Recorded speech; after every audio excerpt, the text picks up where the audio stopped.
Aldo. Perdón. No, yo disculpen, puse grabar. Sí.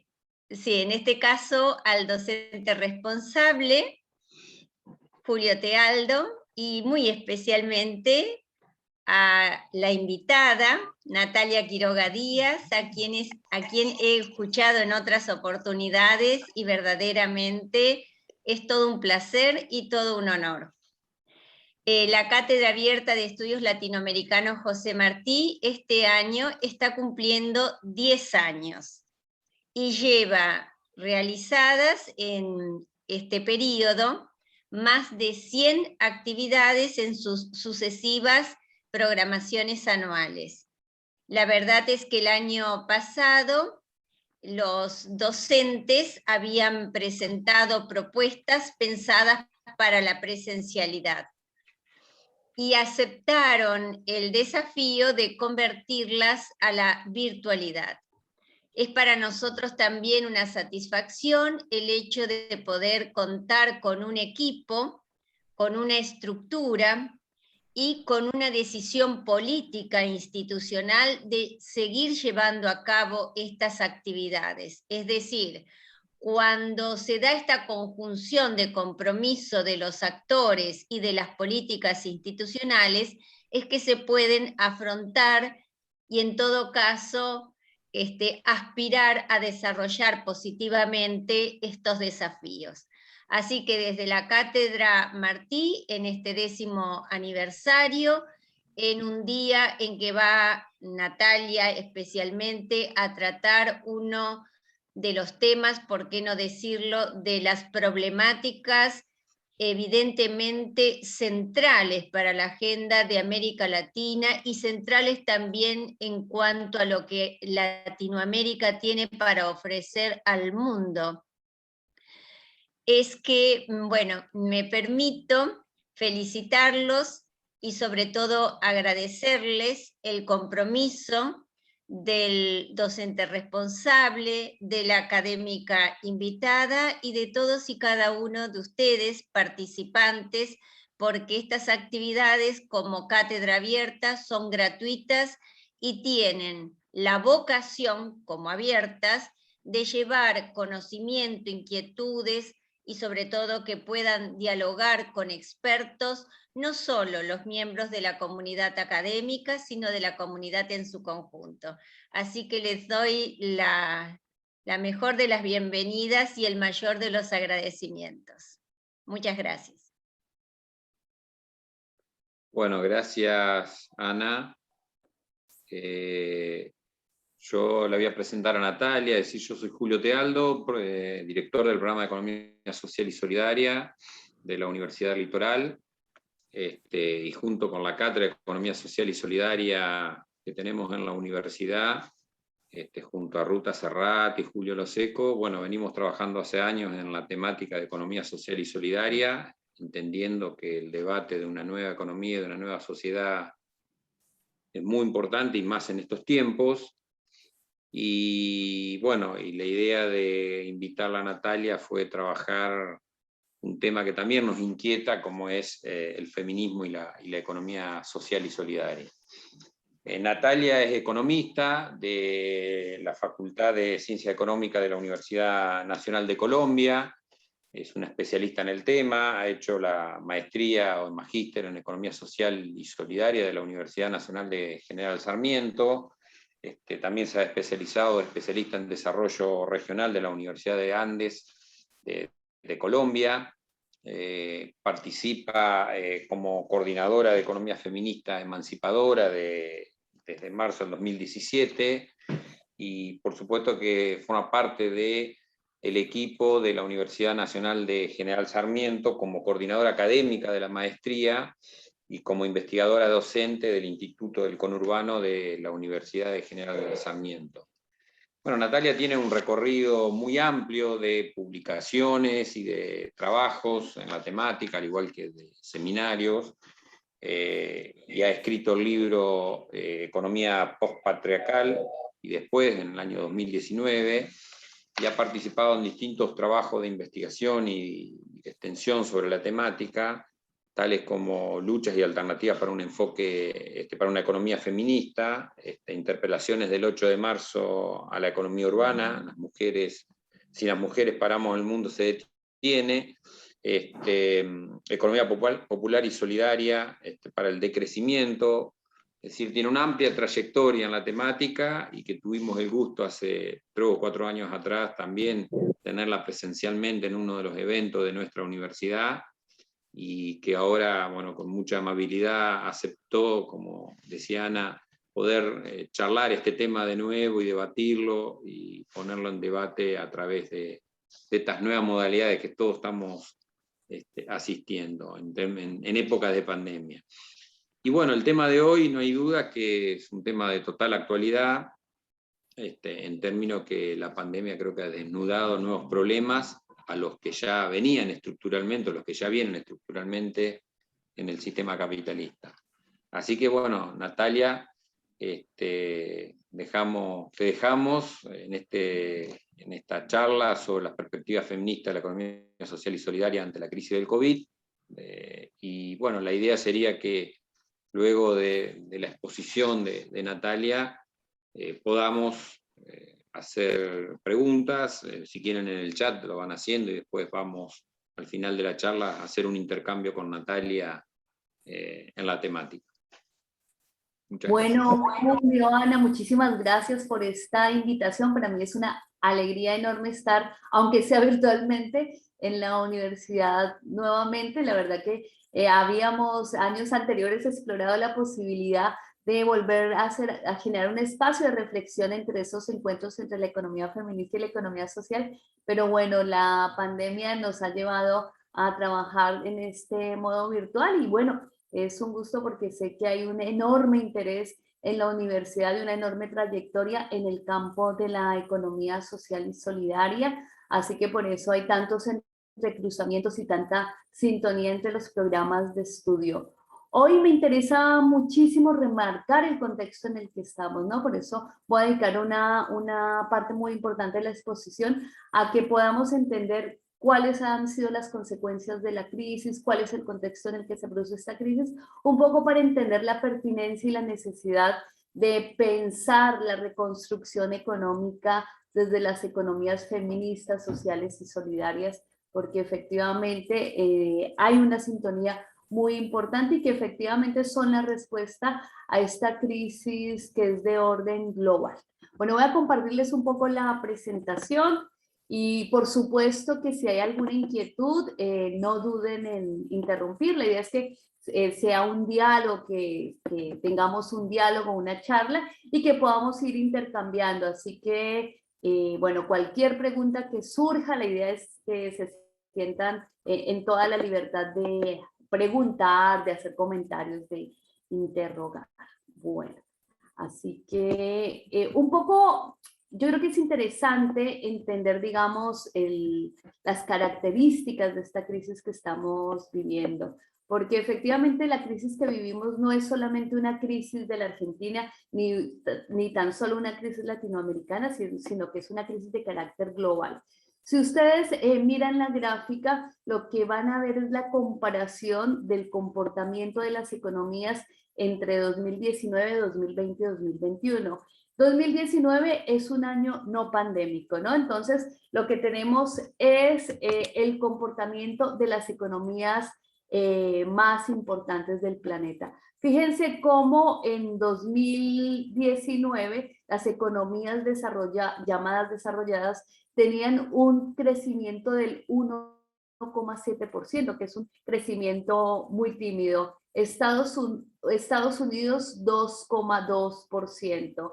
La zona del euro 1,3%. Las economías emergentes 3,7%. Y China 6,1%, siendo el país, la zona del mundo, digamos, con mayor crecimiento. Pero fíjense el impacto que tuvo la pandemia. Las barras que están en color anaranjado muestran la magnitud de la caída, y lo que nos muestra es efectivamente cómo las economías más importantes del planeta registran caídas muy fuertes. El Reino Unido 10%, la Comunidad Económica Europea 8%, la India que es una economía emergente muy importante, 10%, las economías emergentes de Europa 4 o 6%, Estados Unidos 4%. Si se fijan en esta gráfica, en la única región del mundo que crece durante 2020 es China, ¿no? Con un 1,9%. Y las barras que vemos en lila es la respuesta, digamos, el rebote que se espera en todo el planeta, digamos, durante este año. Pero ustedes me van a preguntar, bueno, pero ¿cómo le va a América Latina en este proceso? Y esta gráfica es muy importante porque nos da una idea, nos da una imagen muy concreta de cómo esta crisis económica es la crisis más profunda del capitalismo, ¿no? Es decir, no tenemos antecedentes en la historia del capitalismo de una crisis de esta magnitud. Fíjense que en la Primera Guerra Mundial, América Latina registró una caída de su Producto Interno Bruto de 4,9%. En la crisis de 1930, este crack que tuvo niveles mundiales alcanzó el 5%, o sea, la gran crisis de 1930, una caída del 5%. Esta caída que vemos acá es el registro del deterioro de las economías latinoamericanas durante la crisis de deuda de la década de los 80, que está alrededor del 2%. En la crisis de las finanzas especulativas de 2009, que nos mostró el impacto que tenían las burbujas de la construcción, del sector de la construcción, la burbuja inmobiliaria, y cómo esa crisis, esa especulación del sector inmobiliario se traducía en burbujas especulativas en el sector financiero a nivel mundial, con toda la generación de hipotecas basura y todo ese proceso que conocemos. La crisis alcanzó sube del 3,5% más o menos. Y lo que encontramos es que la crisis pandémica genera una caída en las economías del 5,3%. Es decir, no hay en el mundo antecedentes de esta crisis. Entonces, para entender cuáles son las causas de esta crisis y cómo las economías feministas, sociales y solidarias nos pueden ayudar a pensar la reconstrucción económica, quisiera presentar algunos antecedentes de la situación en América Latina. Lo que vemos, los indicadores que ustedes tienen aquí son los indicadores de la situación de pobreza y pobreza extrema desde la década del 90 hasta el 2020. Si ustedes miran rápidamente las cifras, lo que van a ver es el contraste entre la población, las barras azules son la población en situación de pobreza y las barras vino tinto son la población en situación de indigencia. Visualmente lo que encontramos es que efectivamente hay una caída importante, digamos, en millones de personas, hay una tendencia decreciente de la pobreza que encuentra, digamos, la mayor caída de la población en situación de pobreza entre 2012, 2013 y 2014. Es decir, que en toda América Latina mejora la situación de las personas más pobres. Pero ¿qué nos encontramos a partir de 2015? Bueno, a partir de 2015 encontramos un fenómeno muy complejo y es el crecimiento de la población, no solamente en situación de pobreza, sino lo que es mucho peor, en situación de indigencia, ¿no? O sea, ya lo que vemos es un marcado deterioro de la situación de la población en América Latina, alcanzando en 2020 la cifra de 33 millones de personas. ¿Y por qué me interesa enfatizar este proceso? Porque lo que quiero mostrar es que la crisis pandémica ha tenido las consecuencias en el deterioro socioeconómico, no solo por el freno en seco que significó la cuarentena y la pandemia en toda América Latina durante el año 2020, sino sobre todo porque veníamos de un proceso de enorme deterioro social, ¿no?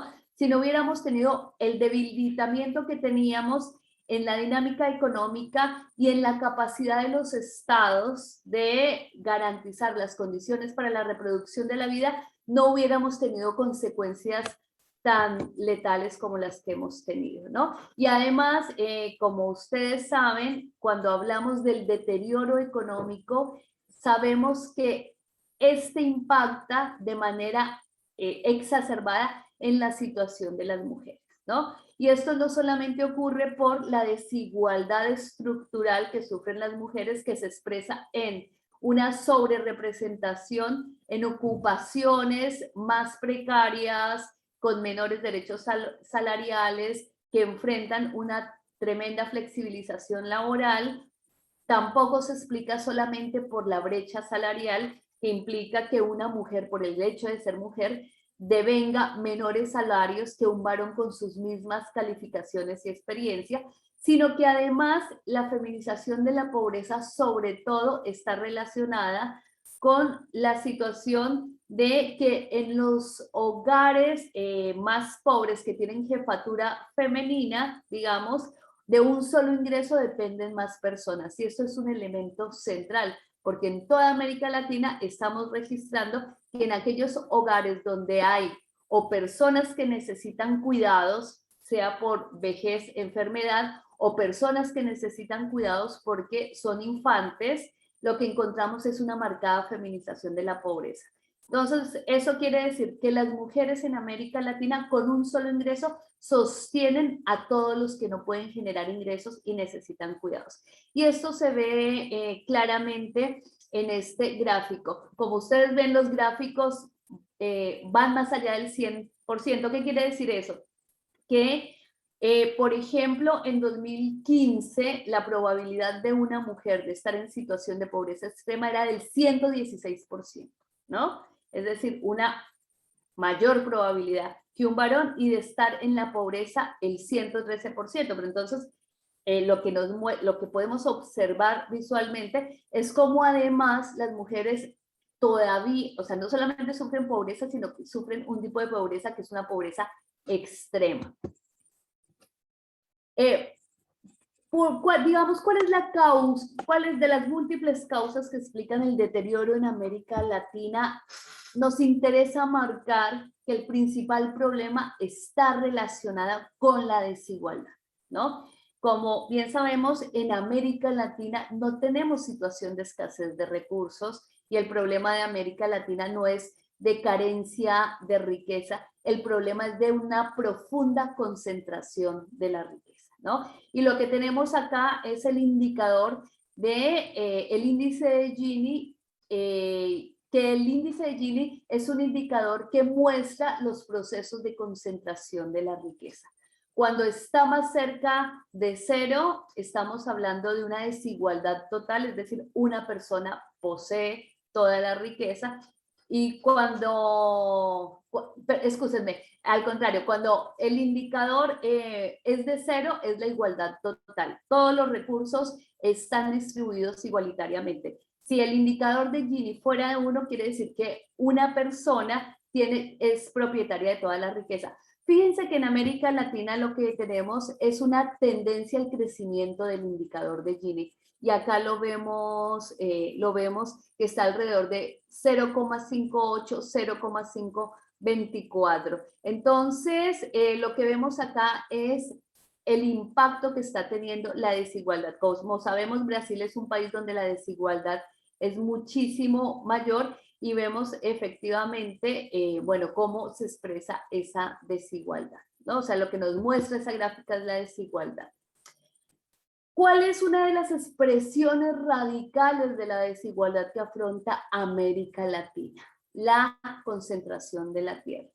Esta gráfica la vengo usando porque justo hoy mandatarios de todo el mundo se están reuniendo por la cumbre del cambio, por la cumbre del clima, ¿no? Porque hay una preocupación mundial por el impacto que va a tener en nuestras geografías el calentamiento global, ¿no? Entonces, como sabemos, las consecuencias ya no van a ser ni a 200 años, ni a 300 años, sino que los estimativos para nuestros territorios, y en particular para Argentina, es que en aproximadamente 30 y 40 años ya vamos a ver consecuencias muy fuertes sobre el deterioro ambiental, sobre todo porque se han visto los últimos informes, lo que se muestra es que hemos llegado a un punto en donde no podemos revertir todos los daños que le hemos hecho a la Tierra, ¿no? O sea que estamos llegando a un punto en donde nos empezamos a preguntar por la sostenibilidad de la vida humana y no humana en este planeta. Esta foto que ustedes ven acá es una foto de la NASA tomada el 25 de agosto de 2020 y esa foto tenía como objetivo mostrar cuál era el impacto del incendio del Amazonas. Y la mayor sorpresa que generó esta foto es que si ustedes ven no solamente los incendios en un momento muy alto de la cuarentena y de la expansión de la pandemia, lo que vemos no solamente es que hay incendio en Brasil, sobre todo en el Amazonas, sino que toda América del Sur registra incendios. ¿Y por qué ocurre esto? Fíjense lo que ocurre, bueno, Paraguay, Uruguay, bueno, todos estos, los incendios de Córdoba que vimos. Lo que está mostrando esa imagen es que en el momento en que había cuarentena, es un momento de expansión de la frontera agraria, ¿no? Y esto se relaciona directamente con la primera gráfica que vimos, en donde China era el único país del mundo que registraba crecimiento económico en el 2020. ¿Por qué? Porque hoy para el Mercosur, China es el principal socio comercial de la región. Para Brasil, para Bolivia, para Brasil, para Paraguay, para Uruguay, para Argentina, el principal socio comercial es la China. ¿Qué le compra la China a nuestros territorios? Monocultivos. Monocultivos que conllevan, digamos, una relación con la tierra de profundo deterioro y que además es el aumento del precio de los commodities es una de las razones por las cuales vemos estos incendios, porque se requieren más extensiones de tierra para sostener la ampliación formidable de las ganancias de esa actividad económica que por supuesto no tiene una visión del impacto que tiene en el largo plazo. Pero miremos en cifras qué significan estas afirmaciones, ¿no? Las Naciones Unidas y la FAO vienen planteando desde hace muchas décadas las dificultades que tiene América Latina por la enorme desigualdad de la tierra. En toda la región, en toda América Latina, la concentración de la tierra es de 0,79, es decir, casi el 80% de la tierra está concentrada. En Europa este indicador es de 0,57, en África de 0,56 y en Asia de 0,55. Pero además, en Sudamérica la concentración de la tierra todavía es más alta, es del 85%, y esto claramente tiene que ver con un modelo de desarrollo que está orientada a la exportación de commodities. Entonces, en este contexto, también es necesario revisar, digamos, que no solamente estamos en una situación crítica, bueno, por los factores que enunciamos, sino además por la poca movilidad que tienen los estados, por el compromiso que tienen en relación con la generación de la riqueza y el pago de la deuda. Esta gráfica que vemos acá es el impacto del endeudamiento de los gobiernos centrales y la gráfica refleja el peso que tiene en relación con el Producto Interno Bruto entre 2019 y septiembre de 2020. Fíjense que Argentina, ¿no? El peso de la deuda está alrededor del 95%, el 96%. Y esto, por supuesto, ya lo sabemos que el nivel de endeudamiento que tiene Argentina compromete la totalidad del PIB. Anoche veíamos las cifras que cada persona que vive en Argentina en la actualidad, cada ser humano que vive en este país tiene una deuda de $3.300, pero para saber si esto es grave o no, hay que compararlo con lo que ocurre en los otros países. Y lo que encontramos, si comparamos las cifras de diciembre del 2019, es que el PIB estaba comprometido en el 90%, en Argentina, Brasil 75%, y luego todos los demás países vamos a encontrar que hay un promedio alrededor del 45% del Producto Interno Bruto comprometido. Es decir, que Argentina tiene un comportamiento que es radicalmente diferente al resto de la región, en una región en donde ya se plantea que el alto endeudamiento es uno de los principales obstáculos para el proceso de reconstrucción económica. Me parece que voy a dejar de compartir un momento porque creo que se me bloqueó. Vamos a...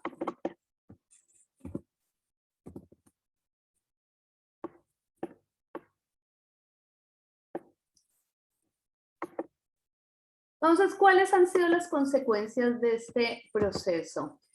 Bueno, unos colegas plantean, digamos, que lo que hace la pandemia, que la pandemia es como una lupa que exacerba los problemas que ya estaban presentes en nuestras sociedades, ¿no? O sea, se acrecientan y se hacen más visibles los problemas que ya tenemos. Podríamos decir que la pandemia efectivamente irrumpe en un escenario complejo donde ya llevábamos 7 años de bajo crecimiento, con aumento de la pobreza, la indigencia, como ya vimos, crecientes tensiones sociales y una feminización crítica de la pobreza. Se profundizaron las desigualdades estructurales con altos niveles de informalidad, desprotección social y baja productividad, dejando al descubierto nudos críticos en salud, educación y cuidados. Se magnifica una injusta división sexual del trabajo y una organización social del cuidado con un retroceso de una década en la inclusión laboral de las mujeres y con un impacto desigualador en informales y jóvenes. Es decir, que es una crisis, digamos, que afecta sobre todo a la población más frágil, ¿no? Entonces, ¿cuáles han sido las respuestas a esta situación crítica? En toda América Latina se generan transferencias para frenar el deterioro de la pobreza. Entonces vemos que efectivamente, sin esas transferencias, el crecimiento de la pobreza y la indigencia hubiera sido exacerbado. Pero lo que sabemos claramente en un año en que esta participación del Estado en las condiciones para la reproducción de la vida ya no está presente, que necesitamos efectivamente pensar alternativas para reconstruir la economía. ¿Qué pasa con América Latina o sea, cómo le va a América Latina en el contexto de la pandemia? Y lo que encontramos es que hay una situación, digamos, en relación con la población que tiene América Latina y la juventud de la población de la región, la cantidad de muertes es muy alta, porque la región aporta solamente el 8,4% de la población mundial, pero registra el 28% de las muertes registradas por COVID en el mundo. Fíjense que acá tenemos las cifras, incluidos los niveles de contagio. ¿Y por qué América Latina registra proporcionalmente tantas muertes? Primero, porque es la región más urbanizada del planeta. El 81% de la población vive en un ámbito urbano, el 35% vive en una metrópoli de más de 1 millón de habitantes. Y esto es un tema que quisiera discutir porque efectivamente durante mucho tiempo se pensó como un destino inevitable y es más, como un destino positivo el proceso de urbanización de América Latina.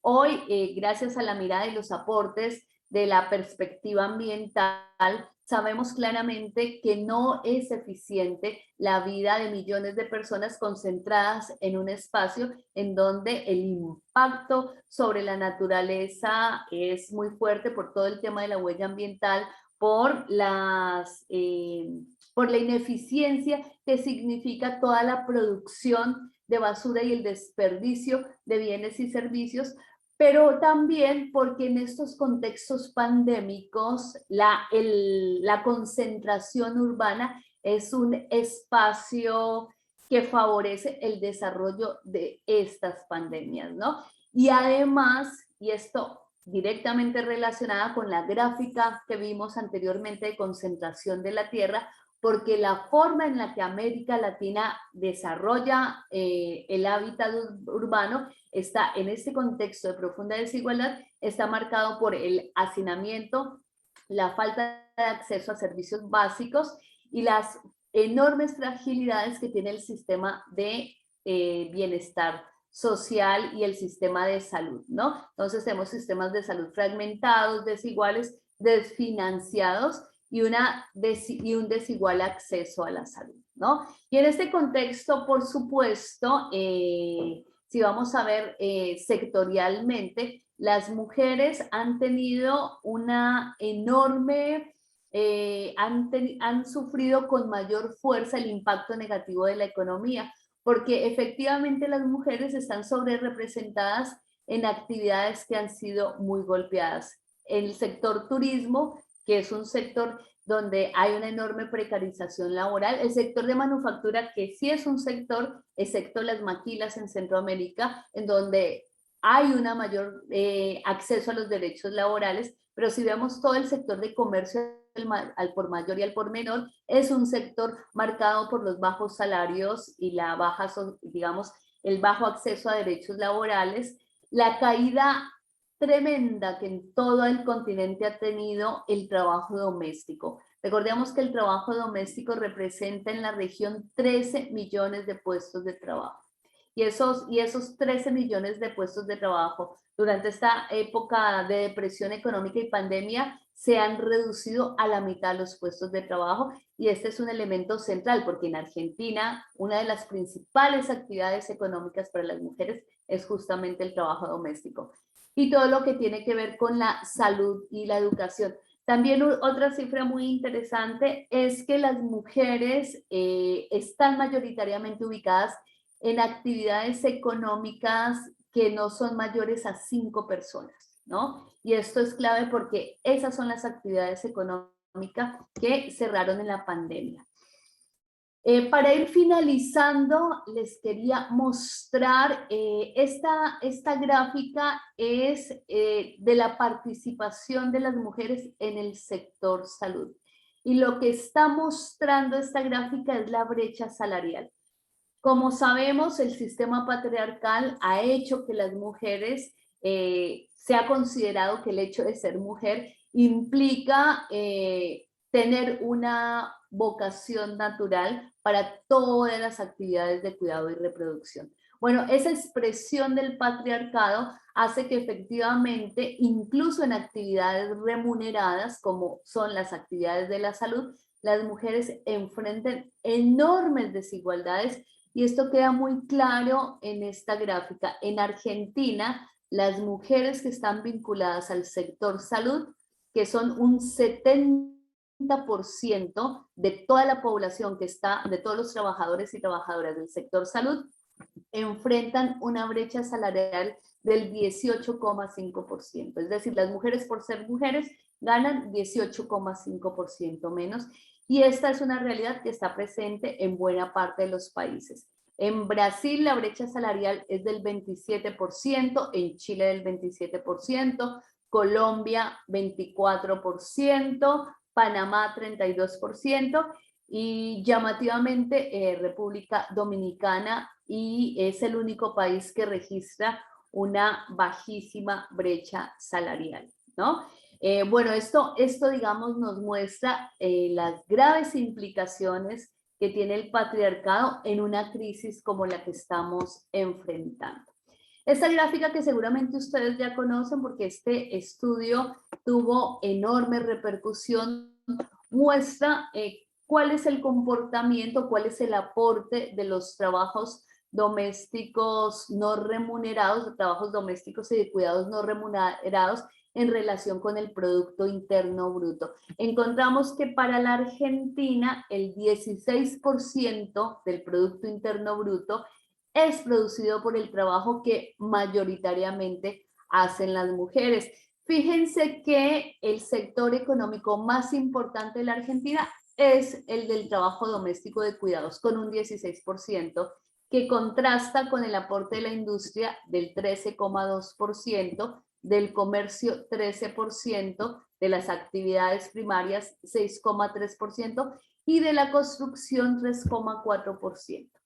Fíjense que las barras más claras reflejan el crecimiento de la producción de valor durante la pandemia, ¿no? Y lo que encontramos es que solamente hay dos sectores económicos que crecen: el trabajo doméstico no remunerado y las actividades primarias, pasando de representar el trabajo doméstico del 16% del Producto Interno Bruto al 22% del Producto Bruto. Eso quiere decir un crecimiento del 6%.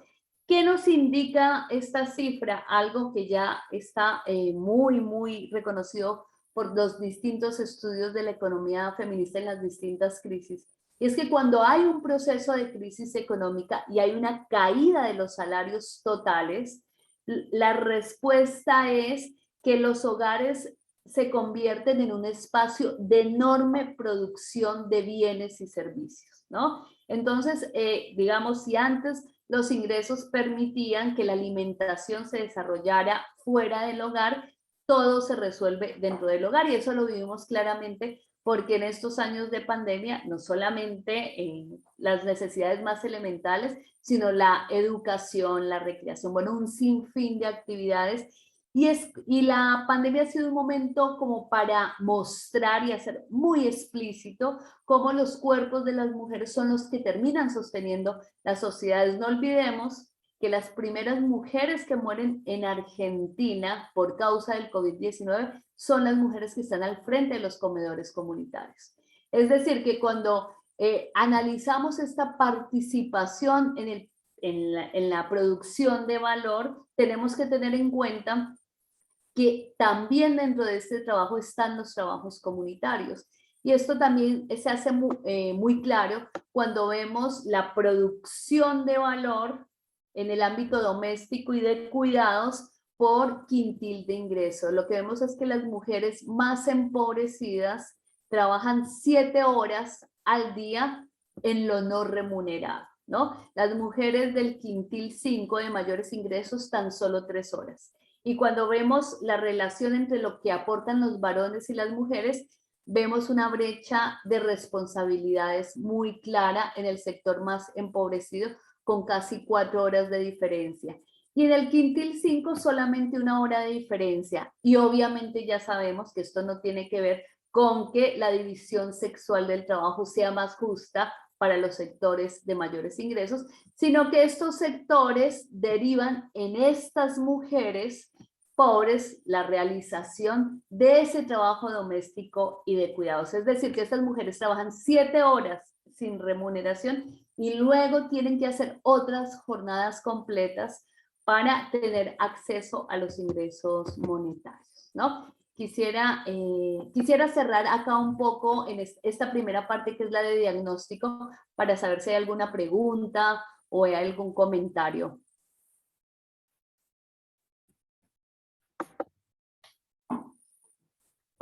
Sí, yo creo que hemos quedado sorprendidas, digamos, por el impacto de las cifras. Bueno, vamos a seguir entonces, porque un poco, digamos, la intención, digamos, de entender el diagnóstico es entender, digamos, que la crisis económica profunda que está sufriendo la Argentina y que está sufriendo toda la región, no solamente es resultado de la pandemia, sino que se exacerba durante la pandemia. Lo que está hoy en cuestión es un modelo económico profundamente concentrador de los beneficios de la actividad económica, un modelo económico desindustrializador. Si ustedes ven los últimos informes, lo que vamos a encontrar es que los sectores que mayor deterioro han tenido son los sectores de mayor valor agregado. De hecho, cuando vemos cuál es el comportamiento del comercio internacional, lo que vemos es una profunda reprimarización de todas las economías y en particular de las economías de América del Sur. Y esto es muy grave, y es muy grave porque eso tiene que ver, digamos, y eso explica por qué Mercosur hoy es menos importante para los miembros de la región que China, ¿no? Y el problema del perfil económico que genera ese tipo de especialización económica, ¿no? Por eso, digamos, la insistencia que tenemos desde los programas de la economía social y solidaria, desde la perspectiva de la economía feminista, para que tengamos una lectura crítica de los procesos que estamos afrontando en América Latina, porque efectivamente lo que estamos necesitando con urgencia es un proceso de reconstrucción económica que ponga el trabajo en el centro y que revalorice todas las actividades del cuidado. Desde la economía feminista siempre decimos que uno de los objetivos más importantes es reconocer y garantizar que el cuidado sea un tema central de la agenda económica. Si ustedes ven las recomendaciones de la CEPAL, de hecho, lo que viene planteando la CEPAL es que la profesionalización y el dinamismo del sector de cuidados va a ser un elemento central para garantizar la generación de empleos de calidad. Y eso está se hace muy evidente con la pandemia, donde vemos la enorme necesidad, no solamente de tener infraestructuras de salud, sino de tener profesionales capacitados en el sector de la salud. Y eso, por supuesto, solamente se logra con una impronta muy fuerte del sector educativo y la generación de nuevas profesiones. Recordemos que en América Latina afrontamos una transición demográfica que hace que en los próximos 20 y 30 años no solamente estemos enfrentando la crisis climática, sino además el crecimiento de la población mayor a 80 años que va a necesitar cuidados y el desarrollo de nuevas profesiones para asistir a esta población que va a necesitar cuidados, y hoy no tenemos las infraestructuras, ni siquiera los conocimientos necesarios, ni la organización social para atender esa transición demográfica. Si se ve desde una perspectiva de revitalización de la economía, es un sector clave y la demanda que se va a desarrollar en ese sector es muy importante. Después les voy a dejar en el chat una entrevista que le hice a la cooperativa de cuidadores de Mar del Plata, que tiene cifras súper interesantes. Ustedes saben que Mar del Plata es una de las ciudades del país que enfrenta una mayor tasa de desempleo. Bueno, esa cooperativa pasó de tener 20 personas a tener hoy 120 personas trabajando y con unos indicadores de bienestar social muy fuertes, y una cooperativa en donde hay una profesionalización de los cuidados y además en donde ha habido también una impronta de desfeminización del cuidado, ¿no? Y ahí, digamos, esa experiencia nos muestra cómo efectivamente hay sectores y hay espacios para crecer desde las economías sociales, solidarias y feministas. Bueno, voy a proyectarles acá unas gráficas para pensar un poco de qué se trata esas iniciativas. Un poco reconocer, digamos, que lo que hace esta interacción entre la economía feminista, la economía social y la economía popular es hacernos entender la economía con otra lógica. Si nos quedáramos aceptando y creyendo que la economía es solamente el espacio del mercado, tendríamos que resignarnos a un país en que la única vocación, digamos, que crece durante la crisis es la exportación de commodities, con el impacto que pudimos ver en términos ambientales y de concentración de la tierra, ¿no? Si pensamos en lo que nos proponen las economías sociales y solidarias y feministas, es pensar una relación de la economía que da respuesta a las necesidades sociales, y eso implica poner la vida en el centro. En este contexto, poner la vida en el centro significa darle fuerza y darle dinamismo a todas las actividades que están vinculadas al cuidado y a todas las actividades que generan valor agregado y formas de trabajo con remuneraciones justas. Y en esto, digamos, es muy clave esta perspectiva, porque nos lleva a pensar también las posibilidades de generar procesos de innovación y conocimiento. Fíjense que ahí Argentina tiene activos muy importantes.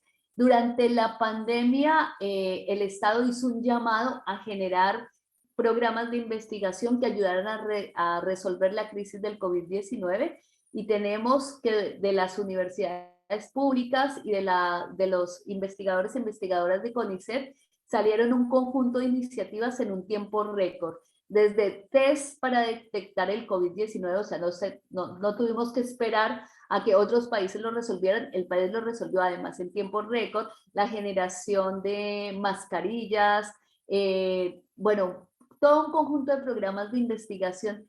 ¿Y qué nos mostró la pandemia? Que efectivamente podemos desarrollar, digamos, se puede estimular en la relación entre Estado, universidades, sociedad, procesos de innovación y de generación de trabajos con conocimiento y valor agregado. Aquí hay una pregunta de Claudia. Dice, estamos frente a una crisis ética grave, ya que la desigualdad es violencia. A partir de su diagnóstico, ¿cómo se lee frente a la educación de las mujeres en la pandemia? Para ser cuidados se necesita educación y condiciones de dignidad de las mujeres. Y yo creo que lo más importante, Claudia, es desfeminizar los cuidados, ¿no? Y esto es un elemento central. Argentina y todos los países del continente han firmado un acuerdo global para reconocer el cuidado como un derecho humano. Y podríamos decir que cuidar es no solamente un derecho, sino un deber. Todas las personas tenemos la capacidad y la inteligencia para cuidar, pero también tenemos el derecho a ser cuidadas cuando así lo necesitamos. Y efectivamente, como lo demuestra el caso de la cooperativa que les acabo de contar, existe la posibilidad de fortalecer la economía pensando en la lógica del cuidado. Bueno, les voy a proyectar la diapositiva.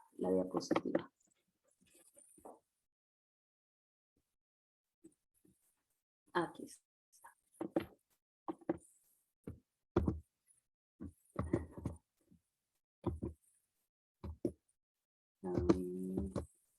No, algo pasó. Vamos a ir acá.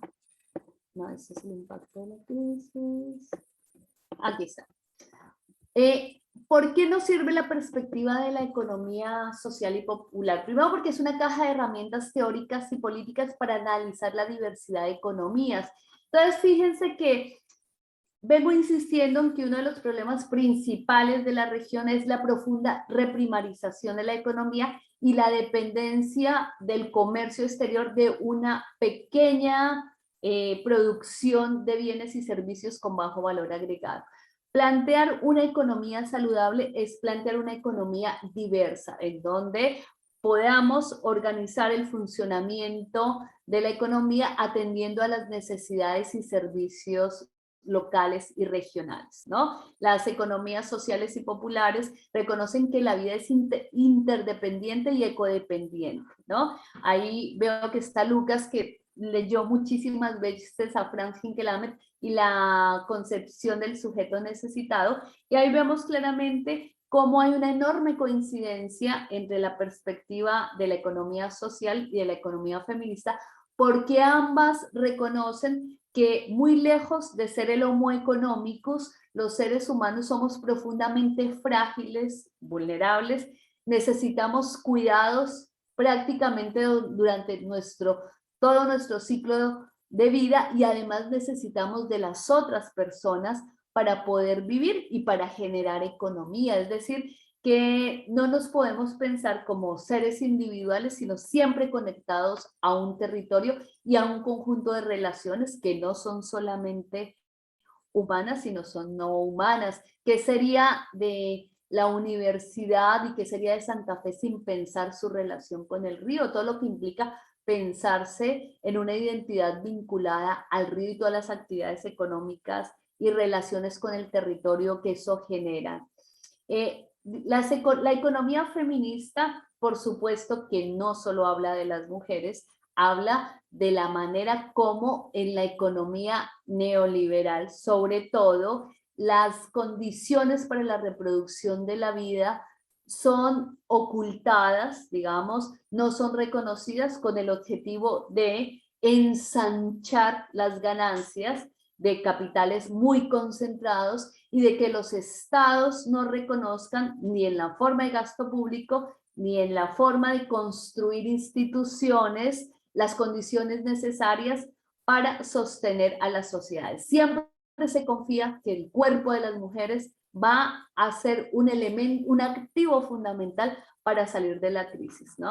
En un curso que doy con estudiantes de otros países les contaba que el presidente López Obrador en México, cuando ocurrió la crisis, dijo: nosotros no vamos a hacer cuarentena porque en México en cada hogar tenemos una médica y una enfermera. Las mujeres amorosas de nuestro país nos van a cuidar y con ellas vamos a enfrentar la pandemia. Y claro, tienen millones de muertes y mujeres completamente agotadas y con sus cuerpos destruidos. Pero lo que dice López Obrador es lo que hacen y han hecho históricamente todos los gobiernos del continente, que no han desarrollado infraestructuras de bienestar, sino que el sistema de salud y bienestar es la contracara de lo que no pueden hacer las mujeres en los hogares. Entonces, es el momento de pensar esos sectores no desde la lógica del gasto social, sino desde la lógica de la reconstrucción económica. Hay un énfasis muy fuerte en estas perspectivas teóricas de la mirada situada y contextualizada. Y esto tiene que ver con entender las vocaciones y las dinámicas de las regiones. Y en ese sentido, yo creo que es muy importante marcar y considerar la importancia de darle fuerza a esas economías que en las regiones tienen la capacidad de resolver necesidades. Y por supuesto, esto implica una crítica contundente al sistema capitalista, patriarcal y colonial. Hoy la parte colonial no la alcanzo a trabajar por los tiempos que nos corren, pero en esta crisis que estamos viendo y cuando veamos las cifras, por ejemplo, de deterioro de la situación de las mujeres, hay que marcar que son las mujeres racializadas y las mujeres migrantes, no solamente las que están sobre representadas en la primera línea, por ejemplo, en los sectores de limpieza y cuidados, sino que además son las que devengan los menores ingresos, ¿no? Y esto es un elemento para analizar. ¿Qué otros elementos nos plantea estas visiones? Bueno, primero, la defensa del territorio como un elemento central de las iniciativas que se desarrollan, y esto lo hemos visto el año pasado con mucha fuerza, por ejemplo, con la movilización en el sur del país en contra de la minería, ¿no? Justo antes de este incendio que arrasó con una zona de Neuquén y que en mucho parece una retaliación de las mineras, lo que planteaban esas economías es que preferían seguir sosteniendo actividades que estaban vinculadas con procesos cooperativos, con procesos de producción de alimentos, que vincularse en una actividad de corto plazo, como la minería, que si bien generaba ingresos más altos en el corto plazo, a la larga destruía el territorio y generaba dinámicas económicas que rompía con los procesos comunales y comunitarios, ¿no? Y por eso las luchas contra la desposesión son claves, ¿no? Marcamos la necesidad de reconocer, y esto en Argentina es muy importante, primero la existencia de los pueblos indígenas y afros, y planteo esto porque hay mucha dificultad en Argentina para reconocer no solamente la existencia, sino el aporte a la visión del mundo, a una visión que no sea destructora de la naturaleza, de unas economías que tienen muchas veces lógicas que, a pesar de la agresión permanente de los procesos de desposesión, de los monocultivos, siguen aportándonos formas interesantes y formas necesarias para pensar la diversidad en lo económico. Bueno, el tema de del campesinado es clave. Ya estamos viendo el impacto que tiene la perspectiva de la UTT, por ejemplo, y el impulso que esa perspectiva le da a una producción de alimentos a precios accesibles, pero además que no destruye la salud de los trabajadores y trabajadoras, pero tampoco deteriora la tierra, ¿no? La implicación que tienen los sectores populares y la lucha que hay en los sectores populares, no solamente para una vida digna y el acceso a vivir en la ciudad, y no solamente a las orillas y en los sectores más marginales, sino además esta lucha es muy importante porque es una lucha que le pone límites a la especulación inmobiliaria. Recordemos que la crisis de 2009 es la crisis de un sector inmobiliario que organiza el funcionamiento de la ciudad, ¿no?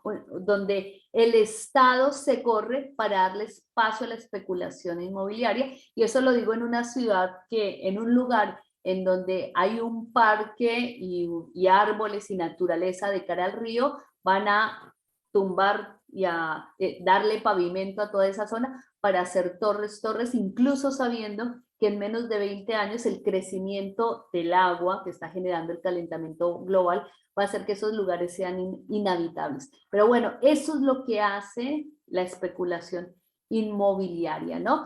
Y por eso, digamos, remarcamos los procesos de defensa comunitaria, control del territorio, bueno, todos los espacios del fortalecimiento de lo comunitario, ¿no? Y ustedes se preguntarán, sí, todo esto, este énfasis en el territorio es muy importante, pero ¿cómo en una crisis que es de carácter mundial, cómo contrarrestamos esa lógica de reprimarización económica con las iniciativas locales?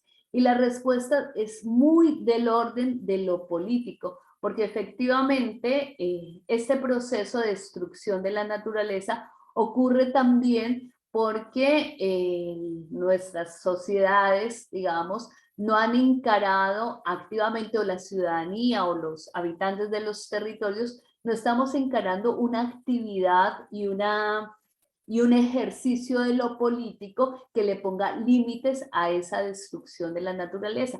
Claramente, entre todos, tenemos que fortalecer las políticas y los programas que generan trabajos que son autogestivos, pero que además no deterioran la tierra, ¿no? O sea, en Santa Fe, por ejemplo, tenemos el caso de Vicentín, y es un caso ejemplar, una empresa con las décadas que tiene Vicentín en el territorio, y en donde el carácter especulativo que desarrolló en las últimas décadas hizo que se alejara por completo incluso de su principal actividad económica para dedicarse a la especulación financiera, y el resultado de eso es no solamente el deterioro de la empresa, sino además el arrastre que eso generó en todas aquellas actividades económicas y en todos aquellos productores que le vendían sus productos y que hoy, digamos, no encuentran o no les han pagado, ¿no? Y esto, por supuesto, lo que implica es la necesidad de generar procesos de organización y de cooperación con democracia y con transparencia, y en donde efectivamente haya una visión crítica, no solamente de la destrucción de la naturaleza, sino de una división sexual del trabajo que deja a las mujeres en los lugares de no reconocimiento, pero con todas las actividades del cuidado. Bueno, yo quisiera ir cerrando para escuchar los comentarios. Sería muy interesante poder tener un intercambio con todas, todos y todes.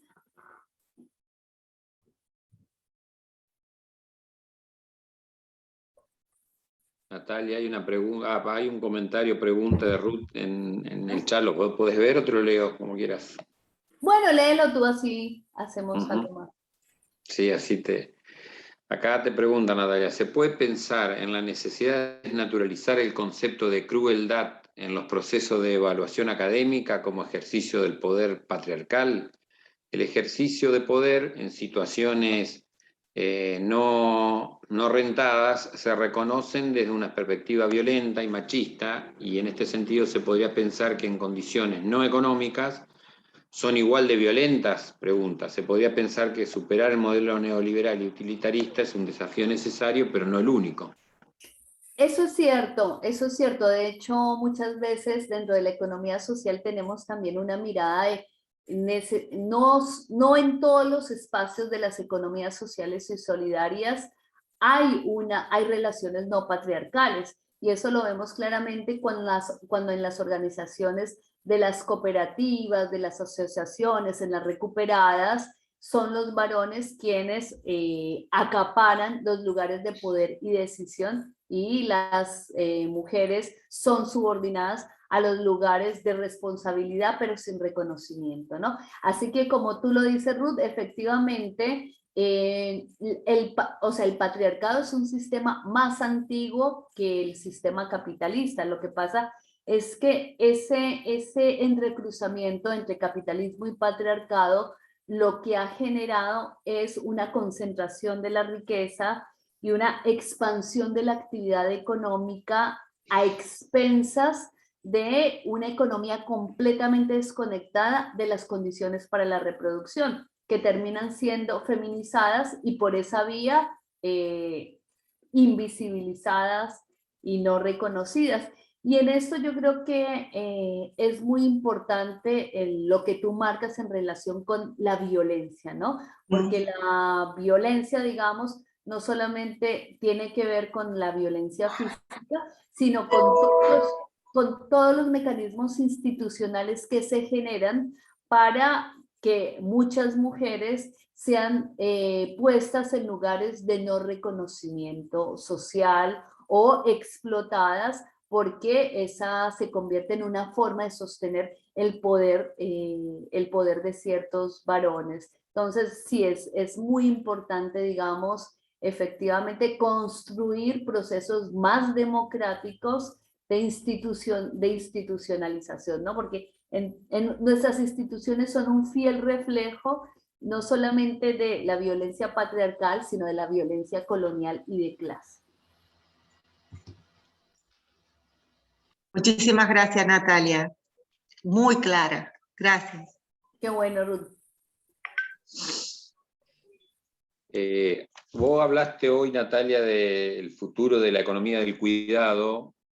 Ahí puede ser un espacio, digamos, de discutir estas cuestiones, pero la pregunta sería, ¿en qué marco se necesita? Porque ahí también tenemos las cuestiones normativas, salariales, porque como bien vos decís o mostrabas, de estas diferencias salariales con respecto a cómo está entre el hombre y la mujer, ¿qué es lo que se necesitaría en términos de construcción de leyes, marcos jurídicos, para poder desarrollar la economía del cuidado en este esquema y que no sea una réplica de lo que está pasando con la lógica capitalista, ¿no?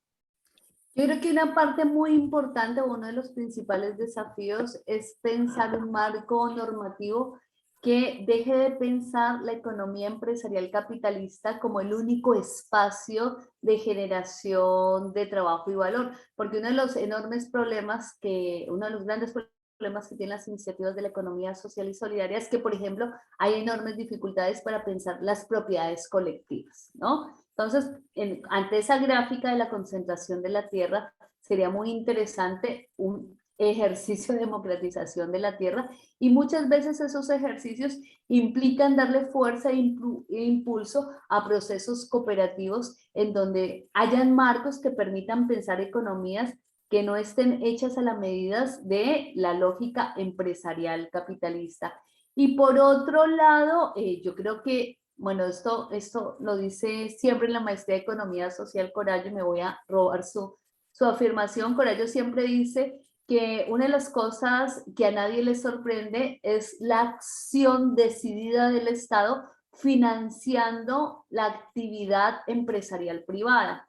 En el gobierno anterior nos quedó muy claro por la impronta de la fuga de capitales, por los préstamos del Banco Nación, por lo de Vicentín, digamos que fue una expresión exacerbada de eso, pero eso es una lógica que estaba presente en el ejercicio del Estado, en el ejercicio estatal, digamos, el Estado como un gran financiador y subsidiador de empresas de gran capital, monopólicas, que además sacan sus ganancias fuera del país. Cuando eso ocurre, el silencio es total, pero cuando el Estado dice, vamos a garantizar las condiciones para la reproducción de la vida, vamos a darle apoyo e impulso a las iniciativas de las economías sociales y solidarias, subsidios y toda la crítica que ya conocemos. Y efectivamente yo creo que ahí hay una enorme necesidad de construir y de entender cómo funciona la economía y cómo funciona la economía en relación con el Estado, ¿no? Porque efectivamente, sobre todo en América Latina, el sector empresarial más importante no existiría si no fuera por el subsidio permanente del Estado, digamos, ¿no? Se ha logrado constituir con esa fortaleza por los subsidios que han recibido del Estado. Bueno, está abierto, no sé si alguien más quiere habilitar el micrófono y preguntar o por el chat. Yo creo que ha sido muy claro lo que ha planteado Natalia, y no hay duda de que el sistema económico imperante, ¿no? Es un gran condicionante, y sobre todo en América Latina, como vimos los datos muy claros en tu exposición. Y en este esquema hay margen para, o cuál sería el margen que hay. Justamente yo lo que veía en los datos que vos planteabas, que no hay duda que con la pandemia pasaron dos cosas. Por un lado, se concentró más o se vivió un proceso, o salió a la luz en realidad la lógica de lo que es el sistema económico imperante y neoliberal, que por ahí, digamos, y capitalista, ¿no? En su máxima expresión, pero también el Estado en todos los países del mundo salió a hacer esa rueda de auxilio para que esto no fuera mucho peor. Eso nos da espacio para poder empezar alguna especie de transformación, porque el Estado es un actor clave en este proceso de cambios que se deben dar en el sistema económico, ¿no? Julio, tú tienes No en sé esto si como... es así o no. Sí, Julio, tú marcas algo que y hay respuestas en el mundo que son muy diversas. Por ejemplo, lo que vemos en Francia, por ejemplo, es una impronta del Estado muy importante para dinamizar el funcionamiento de la economía. El Estado ha pagado el salario de los trabajadores y trabajadoras en una proporción del 80%, amplió por completo el sistema de salud pública y efectivamente está desarrollando iniciativas que podríamos nombrar como keynesianas, ¿no? Efectivamente, bueno, lo mismo está pasando en Estados Unidos con Biden, lo que es muy sorprendente. O sea, efectivamente, y como ha ocurrido en las crisis mundiales, el Estado es un actor muy importante para la dinamización de la economía, ¿no? Porque efectivamente el comportamiento del Estado siempre debe ser anticíclico, o sea, y eso lo vemos en los primeros semestres de economía. El Estado tiene la capacidad de tener un comportamiento que no está guiado por las expectativas de los agentes económicos y por su acción puede realmente revertir o contribuir a revertir los ciclos de depresión económica. El tema que estamos teniendo en América Latina es que el proceso de concentración económica ha sido tan fuerte que incluso muchas acciones del Estado terminan estando acaparadas por las grandes empresas. Les voy a dar un ejemplo, ¿no? En una entrevista muy interesante que le hacen al ministro de Economía, le preguntan, bueno, pero ¿por qué razón no mantuvieron el ingreso familiar de emergencia y por qué no lo expanden al conjunto de la población? 9 millones de personas es la población que debería recibir el IFE. Y él dice, porque tenemos un problema y cuando hacemos estos ingresos de emergencia y se aumenta la cantidad de dinero circulante, se nos acrecienta la presión del dólar. Entonces la pregunta inmediata, pero ¿cómo puede ocurrir eso si se lo están dando a personas que no están llegando a resolver sus necesidades inmediatas? O sea, es casi un ingreso para la alimentación, justamente por eso, porque hay una concentración tan fuerte del sector alimentario que los supermercados capturan esa demanda y se convierte en demanda en dólares.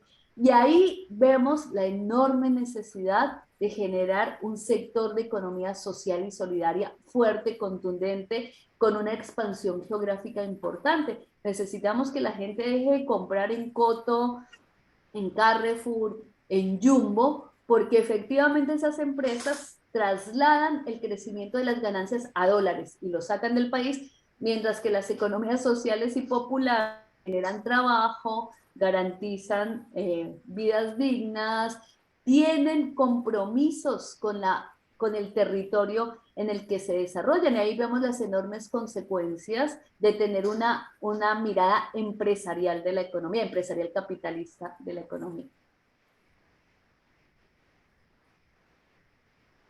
Aquí hay un comentario. Dice, al inicio de la pandemia el Ministerio de Género pretendió programas de cuidados, pero evidentemente solo tomó el eslogan dado que no avanzó en su implementación y en relación a las economías populares generadas por las cooperativas, siguen sin reconocerlas con su historia en las crisis históricas de nuestra economía.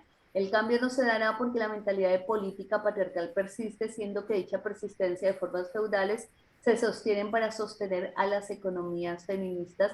Y eso que plantea Claudia es cierto, por eso, digamos, yo marqué tanto la necesidad de, o sea, no lo digo yo, lo dice en estos momentos la CEPAL, de la dinamización de la economía, fortaleciendo la perspectiva de las economías del cuidado. Y esto es muy importante, digamos, reconocer a las trabajadoras de los sectores populares como impulsoras de la economía. De hecho, se pensó mucho en no solamente una asignación, un ingreso universal para ellas, sino reconocerlas como trabajadoras esenciales y darles un salario. Y eso sería muy importante porque sería reconocer el impacto que tiene el trabajo de cuidados en el ámbito comunitario.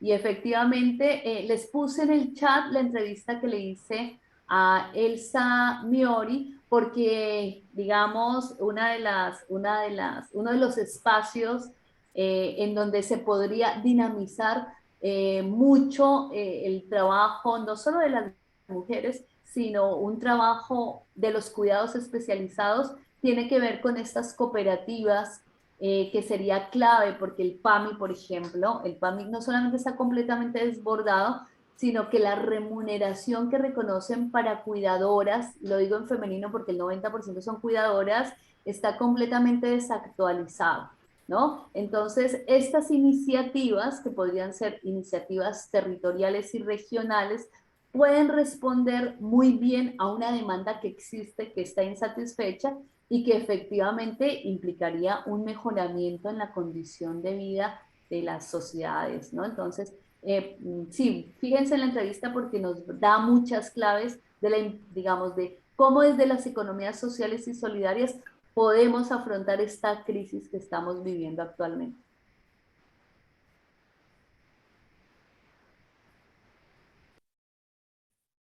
Entre los datos que vos hoy mostrabas, yo veía que la brecha salarial en Bolivia también es muy baja comparado, obviamente, con otros países. Y ahí se me dispara la pregunta, en América Latina, con respecto a la economía feminista y a la mujer o al género, ¿cuáles son los países que se encuentran en este momento, por lo menos en ese camino, recorriendo ese camino? Porque obviamente que la Argentina todavía no se nota ese camino recorrido, lamentablemente, porque desde el 76 hacia acá y en el último gobierno Macri fue una profundización, como vos dijiste, del modelo neoliberal capitalista. Pero bueno, no sé si Bolivia o otros lugares de América Latina están haciendo algún recorrido en ese sentido, o están iniciando o no. En realidad, que Bolivia, esa cifra que muestra Bolivia con una baja brecha salarial, paradójicamente no tiene nada que ver con una disminución de la desigualdad, sino con la enorme fragilidad del sistema sanitario en Bolivia, ¿no? De la poca presencia de un sector, digamos, público y privado fuerte en el sector sanitario. Yo creo que es muy difícil. Sé que Uruguay, digamos, ha tenido iniciativas interesantes, tienen la primera política nacional de cuidados, pero la persistencia y además con un enorme problema, y es que en los últimos años, como hemos vivido un deterioro económico tan fuerte en toda América Latina a partir de 2015, no solo en Argentina, ese deterioro económico ha venido acompañado con un empeoramiento de las condiciones para las mujeres. Entonces no estamos en un momento de una mejor situación, sino de un empeoramiento de las condiciones. Y eso contrasta fuertemente con la vitalidad del movimiento feminista, ¿no? Vemos que hay una vitalidad del movimiento feminista que atraviesa todas las fronteras, que se expresa con contundencia en toda América Latina, que ha logrado cosas tan importantes como en Argentina la despenalización de la interrupción del embarazo, pero cuando vemos en relación con las condiciones de vida, las mujeres ni en Argentina ni en el continente estamos mejorando, porque el deterioro económico lo que genera, digamos, es una expansión no solamente de la violencia doméstica que sufren las mujeres, sino además un deterioro en todas las condiciones económicas. Entonces, sí, siempre que hay caída en los ingresos, el efecto es peor para las mujeres, así que en toda la región estamos peor que antes. No les pasé la cifra porque ya era excesivo, pero la CEPAL registra un deterioro en la participación económica de las mujeres equivalente a una década, ¿no? El retroceso que tenemos hoy es de una década, de acuerdo a la CEPAL, ¿no? Y esto agudizado por la pandemia. Así que efectivamente tenemos que hacer políticas que tengan una definición de reconstrucción económica y con una perspectiva feminista y de las economías sociales y solidarias con mucha contundencia.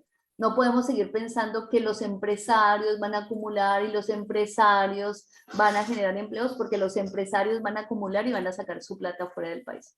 Lo que necesitamos es darle fuerza a las iniciativas de las economías sociales y solidarias, o sea, una fuerte impronta del empleo, justamente para hacer una economía eficiente, para que el impacto de las políticas estatales realmente genere una dinámica económica en los territorios.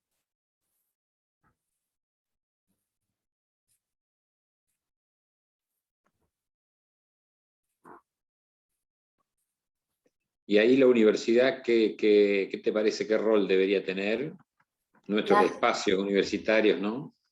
A mí me parece que las universidades somos el espacio fundamental para pensar la reconstrucción económica. O sea, a mí me parece que el ejemplo perfecto es esa convocatoria que se hizo para enfrentar el COVID-19. En un mes, desde las universidades, desde los investigadores e investigadoras, se estaban generando un montón de respuestas. Y eso, y justamente lo que necesitamos es una democratización de lo económico. O sea, las universidades no estamos siendo convocadas a pensar un plan de reconstrucción económica. Se está dejando, o sea, por la concepción de la economía como un espacio técnico, se deja a los expertos en generar las políticas económicas. Y como se piensa en la relación con las economías sociales y populares como un espacio de lo social, termina siendo el Ministerio de Desarrollo Social el único espacio en donde algunas de esas iniciativas tienen cabida, pero necesitamos pensar toda la reconstrucción económica en esta lógica. Bueno, no sé si hay algún otro aporte o pregunta. Estoy mirando el chat, pero no veo. La otra incógnita que yo tengo, vos nombraste a China, es un tema también. China es el único país que ha venido creciendo, hasta en la pandemia creció por los datos que vos das. El único en el mundo. Claro, y ahí es todo un tema, porque China tiene una configuración donde ha venido desarrollándose en los últimos 30 años en un modelo capitalista muy fuerte, ¿no? Brutal. O sea, la verdad ahí, que es muy peligrosa. Sigue? Es muy peligrosa la dependencia de la China. Es un enorme peligro porque lo que impone a los territorios es una reprimarización económica brutal. O sea, el caso de Brasil es muy interesante, porque ¿qué pasa con Brasil? Por supuesto que es el principal socio comercial, le compra la soja y algunos elementos de la producción de carne, pero le vende todos los productos, porque China hoy es la gran fábrica del mundo. ¿Y qué ocurre? Deteriora la política industrial de Brasil, ¿no? O sea, es muy peligroso eso, porque efectivamente yo sí creo que hay que pensar en un proceso de reindustrialización. Lo que pasa es que en una reindustrialización con una perspectiva de sostenibilidad ambiental. Eso es un tema clave. O sea, no puede ser que América Latina sea un espacio para vender bananas, soja, petróleo, minería. O sea, tenemos que por lo menos resolver nuestras propias necesidades regionales. Cuando vemos lo que está pasando en Mercosur es gravísimo, porque mientras que las dinámicas intra-Mercosur implican un mayor intercambio comercial, sobre todo para la Argentina. O sea, para la Argentina el deterioro del Mercosur es muy grave, porque Argentina efectivamente vende productos con valor agregado a Uruguay e incluso algunos a Brasil y un poquito a Paraguay, ¿no? O sea, la relación intra-Mercosur es lo que uno aspiraría a que fuera el comercio exterior. Actividades de valor agregado que dinamizan y tienen un impacto en los enlaces territoriales, en las cadenas de valor, ¿no? Entonces, lo que ocurre con China es que además le da fuerza a empresas que están además muy concentradas, entonces no irriga, porque le compran la soja a estas grandes empresas, se me olvidó el nombre, de estas que exportan la soja, la plata sale del país y se destruye la naturaleza, es decir, no genera bienestar en los territorios. Sí, efectivamente, o sea, la dependencia de China es un peligro que creo que no estamos reconociendo sustantivamente. Bueno, no sé si hay alguna otra pregunta o comentarios que quieran realizar con el micrófono o por el chat. Yo creo que ha sido muy, muy interesante. A mí me parece que nos lleva como conclusión a lo que estamos en esta temática es trabajar en la concientización de todos los actores, digamos, de nuestra región, porque realmente, mirando los números macroeconómicos en general que vos dabas al principio y las realidades, bueno, es un escenario sumamente complejo, en un mundo complejo. Porque a partir para generar un cambio en la estructura o económica o un cambio en la concepción del desarrollo económico, habría que partir de abajo hacia arriba, me da la sensación, y lo cual, bueno, no es menor eso, ¿no? Y además, volver a reconstruir el proceso productivo. Porque, por ejemplo, ¿qué ocurre hoy con los gastos estatales? El Estado saca una convocatoria, ¿no? Necesita, no sé, voy a dar un ejemplo que va a causar hilaridad, pero no es cierto. ¿Se acuerdan todo el debate que hubo con los penes de madera por todo el tema de la educación sexual, de los programas de educación sexual para las escuelas? Entrevistan a la persona que se saca la convocatoria, digamos, para hacer esa compra pública de millones, y le dicen, usted es productor de bienes de madera. No, yo solamente soy yo me presento a todas las licitaciones. Y va a producir estos materiales pedagógicos acá en la Argentina. No, me presenté a China y en China me lo venden. Entonces, o sea, lo que tenemos el principal instrumento para la reactivación económica es el gasto público, y si no tenemos desde el gasto público una impronta para fortalecer y para garantizar que esos bienes tan básicos puedan ser satisfechos con la producción nacional, o sea, estamos desperdiciando una oportunidad fundamental. Es decir, o sea, venimos de un proceso de desindustrialización muy fuerte que fue agenciado desde el Estado, con una política dirigida a las LELIC, a las LEVAC, que desincentivó el desarrollo de cualquier actividad económica. pero porque cuando se pagan intereses del 80 y 90%, se está diciendo que no se debe producir, sino se debe meter la plata al banco. O sea, no hay actividad económica que resista meter la plata al banco sin correr ningún riesgo y recibir el 90%. Como esa política fue desarrollada desde el Estado, también necesitamos hoy que desde todos los ámbitos del Estado, en lo macro, en lo meso y en lo micro, se desarrollen políticas de reindustrialización. Y no solamente pensarlo desde la lógica empresarial, sino desde las lógicas de las economías sociales y solidarias. Bueno, muy claro, la verdad que muy interesante, muy claro. Bueno, no sé si hay alguna pregunta más o algunos comentarios que quieran hacer. Estoy mirando el chat, me parece que no.